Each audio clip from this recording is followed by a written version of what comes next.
There's a sushi chef in Tokyo who, after more than 50 years behind the counter, still says he hasn't mastered his craft. He still practices massaging octopus for 40 minutes before it's ready to serve. He still trains apprentices for a decade before letting them touch the fish. To most people, this sounds excessive, but in Japan, there's a word for this mindset: Shokunin. It doesn't just mean craftsman or skilled worker. It describes a person who has dedicated their entire life to mastering one thing, not for fame or money, but almost as a spiritual practice. In this video, I'll break down what Shokunin really means, the principles behind it, and how this centuries-old mindset can change the way you approach your own work and skills. The word Shokunin is often mistranslated simply as artisan, but the deeper meaning, as described by craftsmen themselves, is closer to this. A shokunin has a social obligation to work at the highest level for the general welfare of the people, not just to earn a living, but as a form of quiet service to others. This is a fundamentally different relationship with work than most of us grow up with. It's not about climbing a ladder or optimizing for the next promotion. It's about becoming so devoted to a craft that the craft itself becomes a form of character. A shokunin baker doesn't just make bread.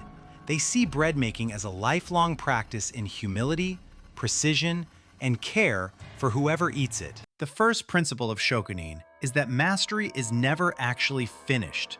Western culture often treats expertise as a destination. You study, you graduate, you become the expert. Shokunin rejects this entirely.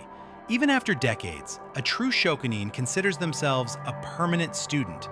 That famous sushi chef we mentioned earlier still tastes and adjusts his rice recipe after 50 years because he believes there's always a slightly better version to reach for.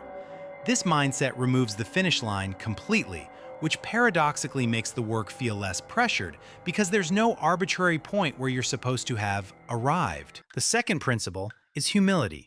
Shokunin craftsmen are notoriously reluctant to call themselves masters, even when the rest of the world clearly sees them as one. This isn't false modesty, it's a genuine belief that ego is the enemy of improvement. The moment you believe you've mastered something, you stop looking for ways to improve it. Many shokunin traditions require apprentices to spend years doing seemingly menial tasks, cleaning tools, preparing ingredients, observing silently, before they're allowed to attempt the actual craft. This isn't gatekeeping. It's designed to build humility before skill, so that skill, once gained, doesn't turn into arrogance. The third principle is that shokunin work is ultimately in service of other people, not personal glory. A swordsmith isn't just proving how skilled he is, he's crafting something that will protect or serve its owner for generations. A tea ceremony master isn't performing for admiration, they're creating a moment of peace for their guest. This outward focus changes the entire emotional experience of mastery. Instead of asking, "How good am I?" a shokunin asks, "How much better can this be for the person receiving it?" That subtle shift from ego to service is often what separates a merely skilled worker from a true shokunin. The fourth principle is an almost obsessive love for small details most people would never notice. The precise temperature of rice, the exact grain direction of a piece of wood, the 40 minutes of massaging an octopus until the texture is exactly right. To an outsider, this level of attention can look unnecessary, but to a shokunin, these tiny details are the entire craft. Excellence isn't found in the big dramatic moments. It's found in the hundreds of small decisions nobody else would even think to make. Here's how to bring this mindset into your own life, step by step. Step 1. Pick one skill or craft you genuinely care about. Not the one that pays the most, but the one you'd still want to improve even without external reward. Step 2. Remove the finish line. Stop asking, "When will I be good at this?" and start asking, "What's one small thing I can improve today?" Step 3. Practice humility deliberately.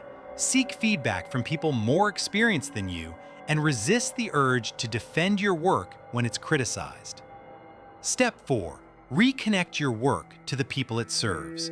Whether it's a client, a customer, or an audience, remind yourself regularly who actually benefits from your effort.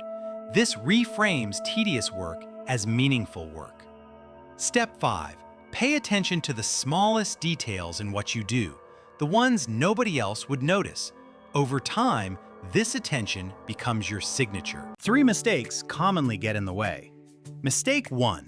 Chasing mastery across too many skills at once, which prevents the deep, singular focus Shokunin requires. Depth beats breadth here.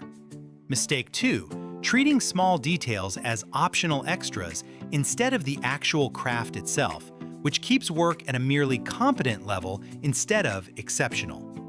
And mistake 3. Losing sight of who the work is for and slipping back into ego-driven motivation, chasing recognition instead of genuinely serving the person on the other end. Shokunin isn't about being the best in the world. It's about a lifelong, humble relationship with getting better at something that matters. Shokunin isn't reserved for chefs, swordsmiths, or potters.